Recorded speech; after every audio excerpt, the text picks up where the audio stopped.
Hello, good evening, and welcome to the Business of Property. I am your host, Cheryl Leong from Property Development Australia. At the Business of Property, we interview superstar guests in the property development space and that share their expertise, their deals, their stories to help empower, build, and grow our community of property developers and investors. So, hello to Facebook land, YouTube, LinkedIn. Give me a shout out if you're here with us tonight in the comments section. Well, back in 2021, the Queensland Government commenced its review into the role of developers in the building and construction industry. And this review may result in quite, substantial changes and impact in terms of the small and medium-sized developers, which is the reason why our guest tonight, Rob Flux, owner and founder of Property Developer Network, is here to share his insights and his thoughts on what this means for the small, medium-sized developers like us that are developing in Queensland. And I'm sure that's going to bring up a lot of comments and thoughts from whoever's listening in today. So definitely, if you've got questions, please feel free to ask. In any case, let's bring Rob down to the Business of Property dance floor and let's get talking about this particular issue at hand. Rob. Hey Cheryl, how are you? And hello Facebook land, LinkedIn, and the rest. And the rest, everyone. Yes, Rob. So, what are we being faced with here? Like, what are we talking about? Because this seems to has this been flying under the radar, or has it been sort of out there? No, it's been brewing for a little over 12 months. It actually started in November last year. It actually started. You touched on it. I guess it started with a review into the role of developers in the building and construction industry in Queensland. And it actually came about because of some previous legislation that came in that is a mouthful to say the name of the legislation, but is, colloquially known as the Security of Payments Act, but otherwise known as the Building Industry Fairness and Other Legislation Amendments Act 2021, or BIFOLA. Okay. Just rolls off the tip of the tongue, doesn't it? So we'll call it Security of Payments Act. Security of Payments Act. And basically that came about for very legitimate reasons, where there were a number of concerns where, I guess, both builders and tradies were, going out of business for a whole bunch of reasons. And largely at the big end of town, where if a builder went broke, then the tradies wouldn't get paid, and then that had a knock-on effect to a number of other, downstream suppliers and the like, that was causing a whole bunch of pain points. And so this came in, and one of the things that they found in that process is, look, occasionally a builder might be, short on cash flow in one particular project, and as part of that, they might just borrow funds for a little while and roll that over into another project, get that back on track, and then roll it back. And so and equally, they were finding that sometimes builders were being paid late, which then had knock-on effects to them. So the Security Payments Act came in for very legitimate reasons to try and make sure that the funds that were allocated to a project stayed on that project, and that they actually got through to the people who were actually doing the work. So, all in all, really good outcome from, an intentions perspective. Yeah, and that was, we've addressed this in previous sessions as well, the whole idea of having the separate trust accounts for different clients, which all sounds fair enough. But where does the developer come in on this?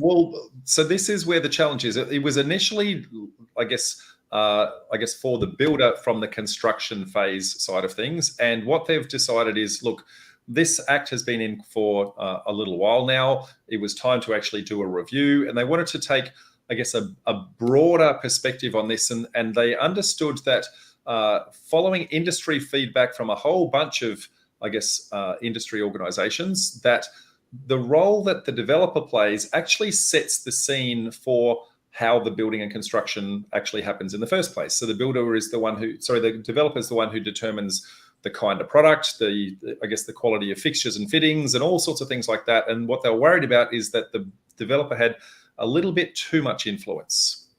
And so as part of the review of the Security of Payments Act, they broadened that out to say, well, let's take a much bigger view of the problem and go in and interview, I guess a industry reference group that looked at, you know, people like Master Builders, HIA, Urban Development Institute, Property Council of Australia, all those sorts of, I guess, industry-led organisations to have a look at the problem on a much, much bigger scale. The big problem is that there is no industry reference group for small-scale developers. And so far, we've not had a voice.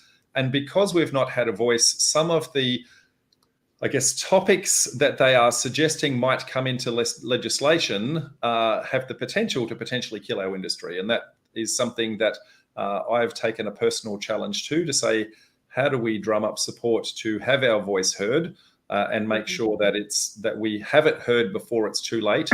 And they need submissions before the 16th of December. So this is released at the very, very last minute, I guess just before Christmas, with not many people at the watch. And if we don't actually rally the troops, it may be too late. So Rob, let's address some of these discussion points. You know, I know that there are a lot. I think we discussed there were about 38 different points. 38 separate initiatives that they have, I guess, suggested to the panel. Now, the panel is very clear to say, look, it's not the panel's view. They're not saying they either support it or they are against it, but what they want is industry to actually comment on whether or not this is a good or a bad idea. This is the point where, subject to the feedback, legislation will be formed.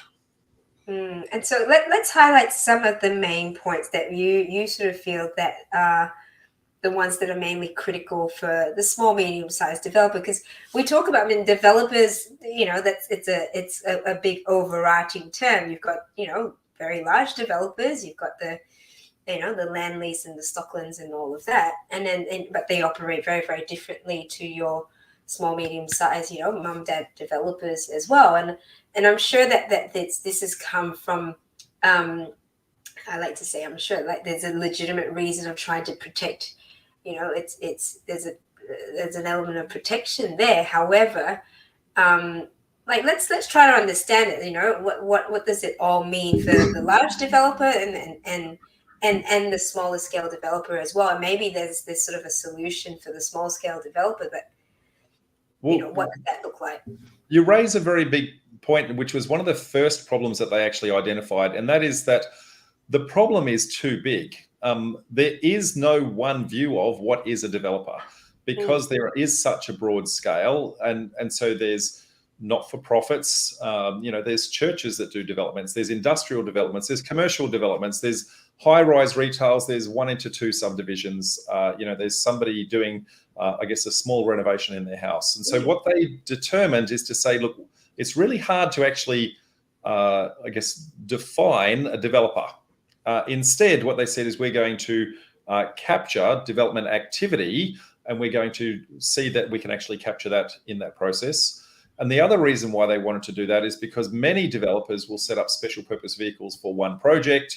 And at the end of that, they will collapse it down, start up a new special purpose vehicle for the next project. And so one developer may have many, I guess, instances that actually sit out there. And so it's very hard for them to actually capture, well, how many developers are actually out there? And, you know, what size are they? What kind of projects are they doing? All those sorts of things. And so it actually created quite a dilemma for them at the very, very start, and I guess has, because of that, informed a lot of the things that they're trying to do, which is how do they corral us so they can actually start to measure how big the problem is, which leads to problem number one, giving all the developers a license. What does that look like? What have they proposed? Well, so what I've tried to do with all these 38 is to say, look, there's some of these that are really great ideas and some of them that are absolutely terrible. And so I've tried to prioritize them and help people out. And we'll probably, depending upon time, only get through the priority ones here. But this is probably number one on my hit list of, if I could swear, what the? It's just a crazy idea for small scale developers to have a license. What they're trying to do is they're trying to suggest that it should be based on the QBCC's building license framework. So a builder to go through a license there, I guess, needs to go through and have some formal certifications to actually sign them off and make sure they've got a Cert 4 in building and construction. They need to have a trade certificate in order to, I guess, even start the process. Then they need to have another builder sit over the top of them in order to, I guess, watch them and supervise them actually doing some work. So by the time you actually do that, there's the qualifications, then there's the trade. So there's probably about 4 years in there, and then you need 4 years worth of sign off. So before you can actually get a license, it's about an 8-year process. So mums and dads trying to come in and do deal number one, they're saying you're not even allowed to start the process for at least 8 years. And even then you need to have had a bigger developer look over your shoulder and sign you off to say that you're a capable and competent person. The practicality of that is close to zero. And the likelihood of that from which developers want to supervise a mum and dad doing a splitter block or a 1 into 2 or a small complex. Or renovation, Or renovation, it's just not going to happen. And so if they do that, that has the biggest potential on earth to actually stop and kill the entire small scale construction and development activities across the board in Queensland. And I can see where the supervision or mentoring type scenario is a good idea. It's just the time, and so the time frame. Obviously, Rob, you've got a mentoring community. There's education piece around that. A lot of people need that. It's just that the time frame is that necessarily, or necessary, or is it overkill? Which for a lot of people would be like, well, typically they're sort of project managing different trades and consultants. Yeah, so you've touched on some elements, and they recognize that a number of these elements are actually intertwined. And so you've touched on one, which is education, and rather than deviate from the license one, we might kind of leave that and come back to it because there's some recommendations they make in that education space as well. But just from a pure licensing perspective, what they fail to recognize, and I went to a presentation. I'm a member of the Urban Development Institute of Australia, have been, I guess, for well over 10 years, and went to a presentation from Brisbane City Council where they gave some statistics to say, look, the number of development applications that we get that are a 6-pack and below represent approximately 85 to 90% of every single development application that council actually processes, which means that the majority of the housing and construction that actually happens is small scale infill development done by exactly our community. Now, the big developers do a large project. One developer might build 200 apartments or the like. So they get all the kudos, but it's the little guys that are actually doing the grunt work. Okay, well, licensing, and I guess the submission will be, well, that there needs to be some, some sort of, like I said, licensing and education is dealt with separately. Let's sort of move on, and then we'll see if we need to move back up, shall we?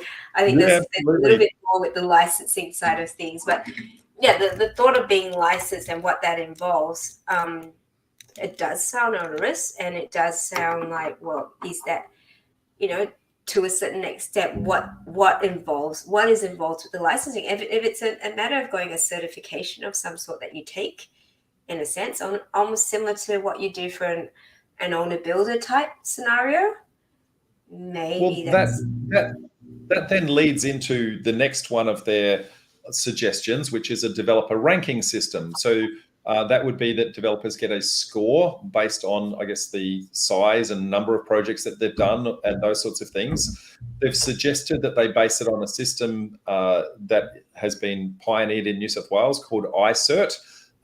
And the iCert process is really looking at, I guess, the class 2 type dwellings and above.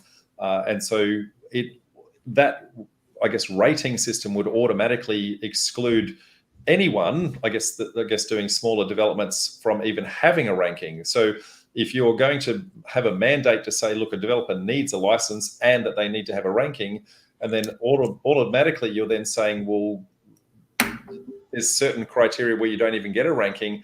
How does the first person doing their due diligence on you as a developer actually get to go, well, what have you done? Where does it go? What do those things actually start to involve? And I think it actually creates more problem than it solves. So right now there's no ranking system, but everyone knows, well, I have to do all my due diligence already. But if you create a ranking system, it creates an expectation that people will be ranked and they will be actually sitting somewhere. And I think it creates more challenges than it solves, because now you have to defend your position to say, well, why don't you have a license and why don't you have a ranking? And, that in itself can be quite tricky. And I mean, the thought then comes down to, well, I mean, you already have sort of, like, say, if you're building a class 2, or depending on the type of build, there's so much certification and everything.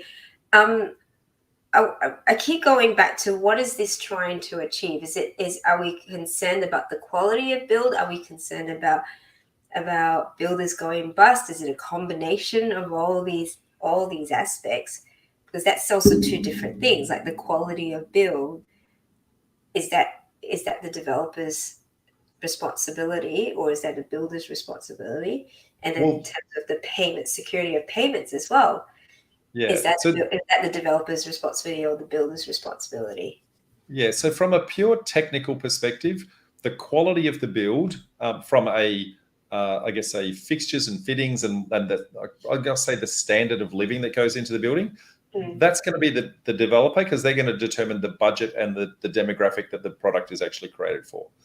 But the standard that it's actually built to, so is it compliant with, the National Construction Code, that falls into the realm of the builder. So even with a cheap budget build, it still needs to be compliant from the National Construction Code. So I think what they're trying to do is they're trying to conflate those two things together to say, look, if the developer is saying it has to be a budget build, then they're inferring that the builder needs to take shortcuts. And there has to be a very clear line in the sand to say, well, that's not allowed. And it's whether or not they believe that the developer has undue influence over the builder that they're trying to capture here by having things like the licensing and ranking systems.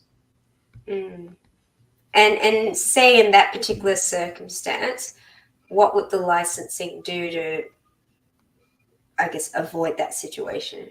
I don't think it avoids anything, Cheryl. I think what it does is it addresses the problem I touched on before, which is they don't actually have visibility of the size of the problem. And so what it's really doing is forcing people to actually have a register, so a register of developers, so that every single project that's actually going to go into the system then gets captured, which then means that they know which buildings are going to happen and when they're going to happen, and that helps them from an insurance perspective for the homeowners warranty insurances and all that sort of thing down the pipeline. But there needs to be some metrics on this to say, well, what's the threshold to say when a license is applied?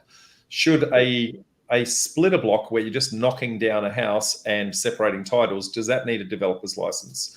Do you need, if it's a duplex where it's an off-the-shelf design, where you've got a project builder that's got an off-the-shelf design and all you're doing is buying off a catalog, does that need a license? When you start to go up the food chain, at what point does it actually start to trigger and say, well, actually the developer is the one that is creating that undue influence, if they are, and that's, I guess, and I guess this sort of I tie similarities to, for those who are capital raising and requiring an AFSL, where ASIC has legislation that says, well, if you're within this particular rule and particular, under 2 million or whichever, then theoretically you don't need an AFSL. A lot of grey in between that, as we know. But it sounds like that could be something that the Queensland Government needs to consider in that aspect, to sort of go, well, for the everyday mum and dad, what does that scope look like? And I know that's really tricky to sort of work out, because what's big, what's small, and that side of things. Yeah. But seeing they've already gone down the rabbit hole, they're going to have to to figure something out in that aspect, I guess. Yeah. Because from a licensing point of view, similar thing to an AFSL, like small developments, it just doesn't make financial sense to operate under an AFSL. Similar thing, we don't know how much it costs to. I don't want to debate that one because that's a whole argument in itself. But there's a lot of small scale developers that are breaking a hell of a lot of rules in how they're raising capital, and so there needs to be a little bit of scrutiny. But I'll leave that one just as a fish hook, and we can come back with another chat. We won't go down that line. But I mean, what I was saying is, from a licensing point of view, the cost of actually having a license. We haven't even talked about what the cost is of a license. If you're dealing with a small scale development, plus the cost of what it is for a license. If you've got a license, generally you'd have to enter insurance and all sorts of things as well. Like, I'm just talking from a cost perspective. That's going to be really restrictive. It's the governance, the compliance, and the bureaucracy that sits behind all of that. And one of the things, as a license, one of the things that they would actually mandate would be, well, you need to disclose your financials. And you need to disclose those on an annual basis. So what happens with, I guess, the small scale developer that's going to do a joint venture with someone? One person might be the sweat equity partner, one person is the money partner. The developer, is that the money partner or is that the sweat equity partner? And if you're disclosing your financials as sweat equity partner, do you not get a license because you don't have the funds yourself? How does that sit? So there's a lot of unknowns that sit here that kind of kill the creative acquisition models and kill the people who are trying to, do very creative deals. All of those go out the window. So let's talk about disclosure arrangements. What does this mean? So this is where what they're saying is, look, when a developer signs a building contract with the builder, at the moment, it just says, hey, I've got the money, let's go. And what they're saying is, well, hang on, the builder should be able to do some due diligence on the developer to disclose all of the financials of the developer, which is that would mean going through, well, how much did you buy the site for? How are you funding the site? How are you doing these creative things? And they're going to start to see where those creative acquisition models have occurred. If you're doing a joint venture with a landowner and you never bought it, or if you've got a money partner sitting in there and it's someone else's funds, they're going to start to see some pretty complex financial structures actually put in place. And the concern there is that the builder will be scared off because they simply don't understand the structures. Instead, it's why can't the construction finance person who is already doing that due diligence on the developer, they've already gone through those financials. Why can't they have some sort of compliance document to say, look, we have reviewed the financials, they are financially sound, because the finance broker knows how to review them and actually understands them. Whereas the builder doesn't really understand those complex structures. And there's a good chance the builder is going to go, that's way too complex for me. I don't think you can pay me, so I'm out. Where exactly with the finance company or whoever's funding it is the one that the builder should be more concerned about anyhow, that they've got the funds to be able to. Correct. If the finance company is funding it and the finance company has signed off that they're going to fund it, that's all the builder really needs. They don't need to understand the legal structure that's set on it. Is it a joint venture? Is it a unit trust? Is it an option contract? Is it a delayed settlement with early access? All those creative ways that developers are actually acquiring sites in order to get funding across the line and stretch their dollars as far as they can go. Once you get to the construction finance side, you're needing a finance broker to review all of that and approve that you've met the criteria. And that gets the more. But that's why the finance. I mean, the financier will be looking at assets and liabilities of whoever the directors are, and so they've got to tick all the boxes to give them the reassurance that if poop hits the fan, that they've got ways to be able to claim the money back. And in any case, if it's set up by an SPV anyhow, they're not going to have any financials.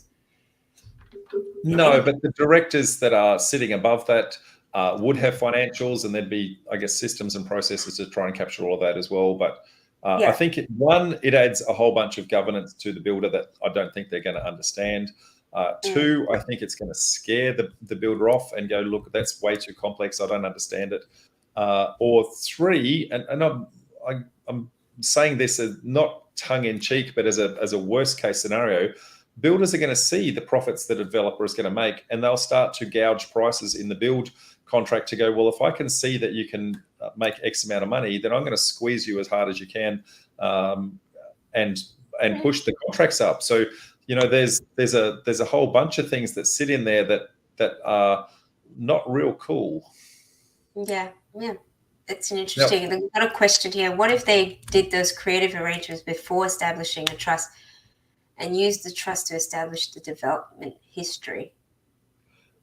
So that starts to get into financial advice, and I want to try and keep away from that, legal and accounting advice, I guess. But one of the very issues that this discussion paper has raised is the fact that most developments are created in special purpose vehicles, and they're set up specifically for a deal and then closed down at the end of that deal. And so there is no history for most of these deals at all. And so how and where do you get that audit trail? Well, I guess you can't in a lot of instances, especially if it's deal number one. There's nothing that sits behind it. So how do you get a license when you haven't demonstrated a deal and you're trying to go in with your first deal as a no or low money down? Yeah. That aspect of the builder seeing the margin was the first concern I thought of too when I heard of the potential licensing happening and more the disclosure arrangements. I could see where they're coming from. Like I said, they're already doing that from a finance perspective. Could that not be a sign off from the financier in that aspect? I think at a very high level, the context, that the intent is right. Look, there needs to be some sign off that due diligence has actually happened. But I think it's who is the right person qualified to do that? And that right person being the finance person in this instance, they'd be the one to actually audit that process and sign off on that. And they would give some sort of document over to the builder, so the builder with a high level of comfort can go, it's okay. The person with the right knowledge, skills, and experience to actually assess that has said it's okay. And if we can keep to that kind of level, this is good. But if we are handing our financials over to a builder and we're going to confuse the heck out of them, that's not so good. Yeah. Okay. Well, let's loop back to education. And education is good, and will be at risk of creating more of an Atlas Shrugged situation by the sounds of it. So what they're saying is, look, there needs to be some mandatory education as part of getting your builder's license in the process. Great concept in principle. So very, very supportive of that. The challenges here that I see is that what they're wanting it to be is industry-led education. And we just touched on before, all of the industry-led bodies are at the bigger end of town, and they don't really cater for the smaller scale developers and the issues and challenges of smaller scale developers. I've done many of the professional education courses by people like the UDIA, Housing Industry Association, etc., and they're not aimed at the small scale developer. They're aimed at a small cog in the machine of a larger development entity. And so it's how do you fit in the cog?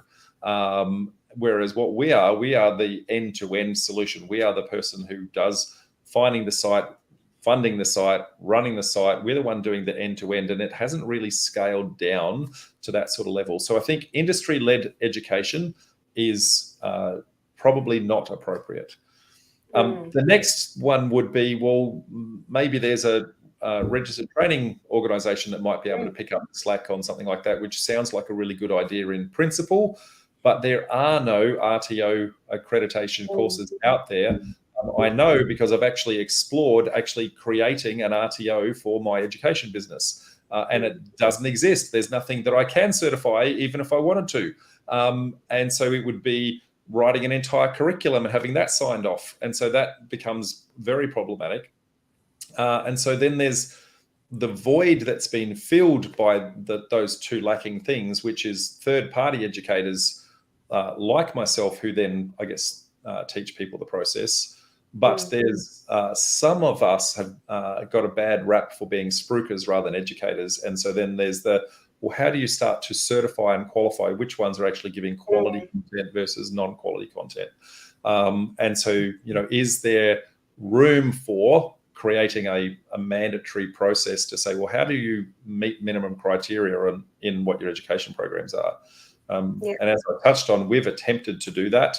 But I guess the bureaucracy that sits behind how do you actually become an RTO does not make that an easy thing to do. Yeah, and then, from a licensing point of view, because there's obviously different types of developments as well, so someone who does a renovation doesn't necessarily need to be licensed in building an apartment building, which I guess there's ways to address that from, you've got to take this certification to be able to do this. Then it's, well, if people are funding their own renovations or they're doing JVs and all of that, and I guess that comes down to the whole, is that more bureaucracy than's needed, because it's not allowing the creativity and the ability for people to grow their own wealth in a different way to their own sort of normal jobs type thing, because it becomes such a restrictive thing to do. Yeah, I think that the natural path will be, look, the third-party adult education side of things is the right path, but it's how do organisations like myself actually say, look, we've met the minimum criteria to say that the person has met their obligations in learning certain things, and what is the sign-off for us to be able to say we've done that, and for some organizations that's going to be very easy to execute on, and for others hopefully it means that the demise of them, because they're probably the ones that aren't actually adding value to the industry in the first place. Okay, right. Contracts. There are few of these that raise suggestions or topics around contracts. Let's talk about a few of them. Yeah, so there's a thing called the fairness of contracting law. So there's some mandatory things that have to happen with regards to building contracts between builders and their subcontractors and the like, where there's obligations that need to be met one way or the other. What they're suggesting is that needs to be expanded to actually encompass the developer into that process. Even though the developer has no input into, well, which particular subcontractor is actually being engaged, how they're actually assessed, how they're paid, all those sorts of things. We sign a contract with the builder, and then the builder then subcontracts that out. What they're trying to do is they're trying to, I guess, bring the developer into, I guess, that mix. Now, there's potential that could be a good thing, and there's potential that could be a very, very bad thing. It really comes down to, has to be a very measured position in how that's actually done, and what kind of building contracts that would actually start to apply to. That then starts to then roll into their next element, which is contemporary standard contracts. So they want to standardize on having, I guess, a standard building contract. But the challenge here is their reference point is actually not, I guess, the small scale building contracts, but rather the large scale commercial ones. So there's there's the architect's standards, there's the Australian ISO standards and the like that the commercial builders build when they're doing, a 200 apartment complex type thing. They're saying, well, they should not be customized, but rather they should be, I guess, a standard contract every single time with an appendix that says, well, here are the variations. Whereas what tends to happen is it's a custom written contract every single time. The argument is that builders aren't legally, they're not lawyers and that sort of thing, so they're not understanding a lot of things they're signing off on. So I think the concept is really good. The problem is that for smaller scale developers, it's actually the HIA contracts and the master builder contracts that need to be standardized. And both of those have been written by industry in favor of industry, and more specifically in favor of the builders. And so there's a number of challenges in the current contracts that really need to be addressed, I guess, if they're going to standardize it. So, for example, I could rattle off 4 or 5, key problems in those 2 contracts. So, for example, there is no defined start date. So, so this really big, long, complex, thou must do this, and this, instead of saying, hey, we're just going to start on the 1st of July, right? Now, because there's no defined start date, then everything is then defined from there. Well, how long did the contract actually take to run? When do liquidated damages start to kick in? All of those sorts of things. So, and so a lot of builders use that to their advantage and start doing a whole bunch of work that is not work, I guess, and because they can actually start to do some site prep, and they can do, I guess, getting machinery on site and a whole bunch of things like that. And so, have they technically started? That's the argument. And so they use that as a loophole to say, well, I've probably just added an extra month to the project timeline because you can't actually say, well, this is the day you actually physically started. Yeah, and this applies across the states as well. So it's not. So that's just one problem. Then you add things like, well, what about an inclement weather clause? So the clause is basically, is there inclement weather? Well, what is inclement weather? So how much rain is too much rain? If I'm digging foundations and the earth is exposed and everything turns all muddy and slushy, then 2 millimeters of rain might be a lot, right?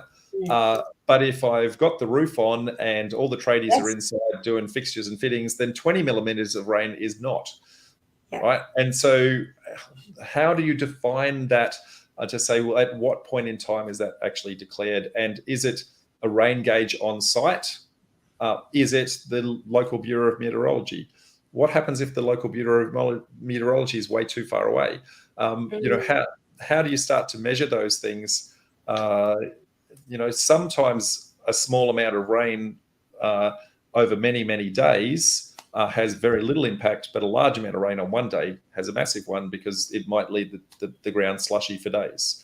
And so, and particularly with all the flood that we've had and a lot of rain that we've had in both Queensland and New South Wales, we're definitely seeing a lot of builders coming out with extensions of time due to wet weather. But exactly what you said, if something's in lockup and your trades can still operate internally without it being affected by the weather, then is there a legitimate extension of time request? And what's the proof point of that? Is it photos of them? Is it them that the subbies submitting their timesheets to say nobody actually turned up on site that day? How does that actually work? I can speak to one particular project that I had running where the builder tried to claim a number of inclement weather days, and because I do a lot of site visits and I actually take a lot of photos, I had time-stamped photos of their tradies on site doing work in the rain. Raindrops are on the screen. They're outside actually rendering the wall, and go, well, they weren't delayed. They were doing their work. Yes, it was raining, but it was fine. Yeah, and that's why having cameras are helpful as well.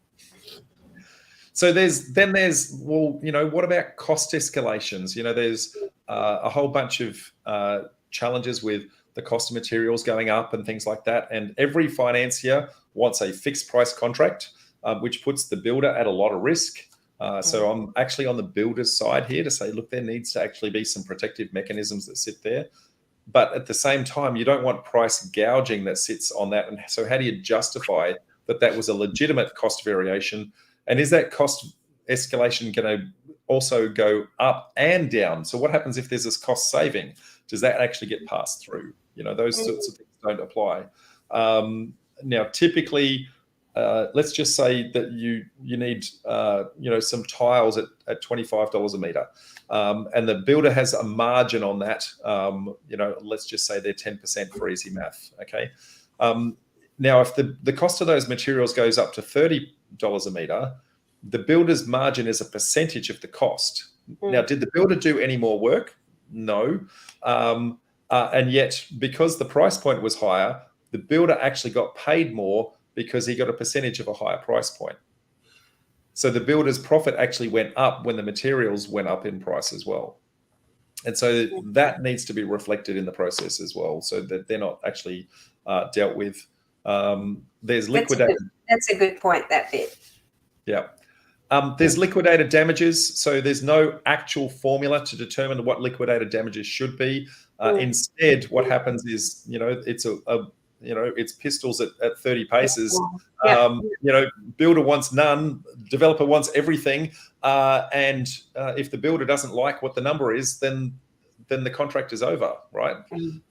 Instead, if there was an actual formula that said, right, liquidated damages are based on, there are holding costs associated, there's the funding costs that sit there, there's the how far into the project that we are and how many drawdowns have actually been done. If there was an actual formula, then it would make both sides not have to, have those arguments. It means that everybody is fairly protected. Yeah, absolutely. We've got a question here. What if the builder and developer work together on the actual ordering of materials? The developer could then purchase materials directly and openly without adding risk to the builder. So in principle, sounds like a really good idea, but one of the problems, and forgive me while I go looking it up, but it's part of the hard tendering process. So if you actually start to recommend the materials, then you actually become, I guess, responsible for the materials actually being installed. And so one of the things is they want the developer to actually be called into that. If you dictate the brand, the make, the model of the tiles or the taps or those sorts of things, they want the developer to be responsible that was not fit for purpose. Yes. Right. Yeah. Now, if the material was to the appropriate Australian standards, then that shouldn't be a problem. If the material are, I guess, sourced from alternative locations, that can be, if they're imported from overseas and bypass the Australian standards process, that can create all sorts of problems. So, that's one of the ones that are in the important category, but not showstoppers. It's not going to kill our industry, but it certainly needs some input into it. Yeah, so fair call. Didn't think about that. And I'd say one of the last sort of not mandatory, like the ones we need to go through, security of payment in domestic contracts and promote the promotion of that. I mean, security of payments we sort of touched on briefly already. How is this different in terms of domestic contracts and what we were speaking about before? Well, at the moment, they're largely only for commercial contracts. And so what they're trying to say is, look, bring that down to your HIA and your master builder type contracts and the smaller scale projects that we are likely to be doing, and expand that too. And one of the previous ones that we kind of brushed over was the project trust accounts, and actually have a dedicated trust account for each individual project. Now, the slight differentiation here, and they actually broke it into two parts for a reason. One is, how do they deal with the building contract and the security of payments for the building contract? And then the next one they want to do is they want to say, well, we actually need to expand it to be the entire development process. So that includes acquiring the site, doing the development application and the like, and actually setting up a trust account for the entire project. Now imagine that when you're trying to do an option contract, for example, and do a development DA uplift on that and on sell that development, why would you be setting up a trust account for a very, very small, process? And at what point does the project become a project if you never actually purchased? There's lots of little things like that they just don't have a grasp on. So they're wanting to, firstly, bring it down to HIA and master builder contracts, and then secondly, expand it out to be the entire development. So both of those are independent issues in here, and need to be, I guess, treated slightly differently. And there's one other one which is a big showstopper, and that is, look, if for any reason at all the builder has a delayed payment come through to them, the developer hasn't paid or the financier hasn't paid, having a much faster and more streamlined response for them to be able to shut down the site and go, everybody pull up tools, which in principle sounds like a very fair concept. However, what happens if there's an argument or a claim on a variation that the builder has submitted? You're saying, well, that is not a fair and valid variation. That might create the opportunity for a builder to say, well, I'm going to hold you to ransom and you will pay that. Otherwise, I'm going to shut down your entire site. And so there needs to be some balance that actually gets put in here to say, look, if this is going to be dealt with, then how do we make sure that it's fair and equitable on both sides? It's not just a one-way transaction. Yeah, absolutely. And like I said, that's a really important one, particularly when there needs to be some sort of way to manage or some mediation through that process instead of a hard line where we're stopping work, because that's pretty detrimental in any project. So Rob, I mean, we've highlighted. Thank you for going through these, and obviously there are quite a few more that we've mentioned. There's 38 sort of topics there. For anyone that would like to go through the discussion paper to begin with, so to get some context around what we're talking about, and obviously come up with your own views. Rob's obviously very passionate about this, and he's coming from what he sees that's impacting the developers that you're dealing with on a day-to-day basis. Go through the discussion paper, understand how it impacts you and the industry, and provide your submissions before the 16th of December. And so how do we find this? I was going to say, if you're okay, I'll flesh that out and stress that a little bit harder, Cheryl, because the 16th of December is the drop-dead date for any submission at all. And the way that they've actually formulated this with regards to the response, it has to be a written response. And submitted in through an email address. The problem is that the website is very misleading to say, hey, do this survey, and that looks like the response. So do not do the survey. The survey is what created the 38 issues in the first place. Instead, you need to read the discussion paper and then formulate your own response and write it in. And it's because of that, I guess, that we've set up a little helper process there to say, look, there are a number of those that are benign, that they're actually good for the industry, but there are 10 critical ones that we believe to be big ticket items that are potentially industry killers for small scale developers. And so we've tried to prioritize them to say, look, this is what the discussion paper says. This is what our position on this is, as in myself and the Property Developer Network. Then there's an opportunity for you to actually respond in your own words to say that. So we've tried to make that easy and streamlined for people to actually do. And then we've got, page 2 would then be, well, the less critical stuff, but important and would be really good if you had your say. And then after that is, well, these are the ones that nobody really cares about. And so what we've tried to do is make it really easy for you to create a submission, because we want submissions. And just into my community, we've had over 200 responses already. And I guess I'm really aiming to try and get 1,000 responses in between your community, my community, and a couple of others that we're reaching out to say they really need to take this seriously, because if they stop us, they stop the housing supply in Queensland, and that's not good for anyone. No. Do you have to be a Queensland resident to do the submission? No. Now, developing in Queensland and they're not.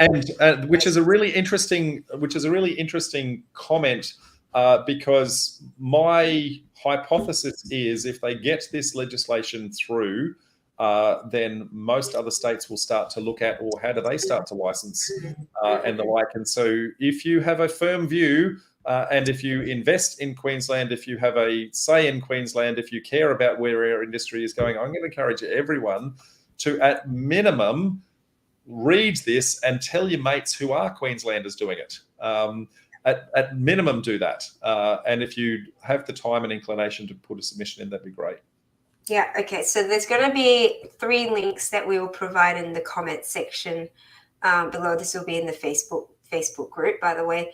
One is the website to where we talk about the initiative and the review and all of that. So that will be in the comment section.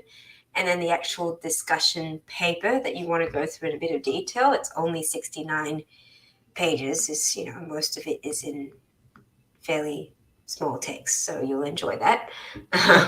Good sleeping material. That's it. And then the third one is the submission, I guess the guidance of this, how you can submit your responses. The link to our page to help them to submit that. And if you've only got a small amount of time, we've tried to make it easy for you so you can actually get straight to the point and go, this is the issue, and put your answer straight in and just hit submit and it's through. We'll do all the emailing for you, etc. We'll make it simple for you. Yeah.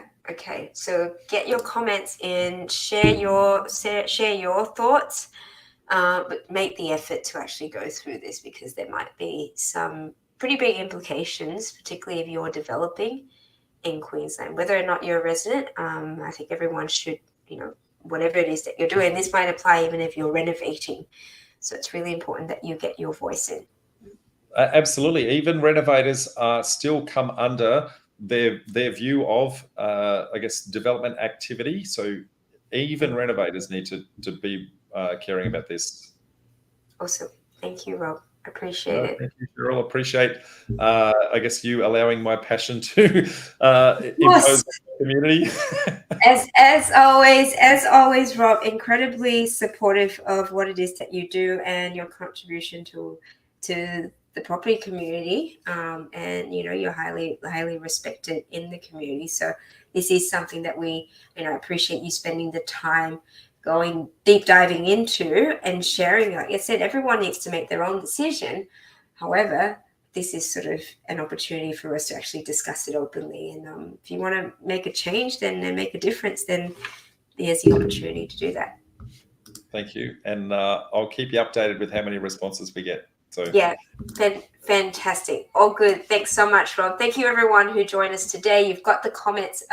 So the links in the comments section, particularly the one where you want to put in your submissions. That's propdev.info/decimate. Very strong word there, Rob, but bit of impact there.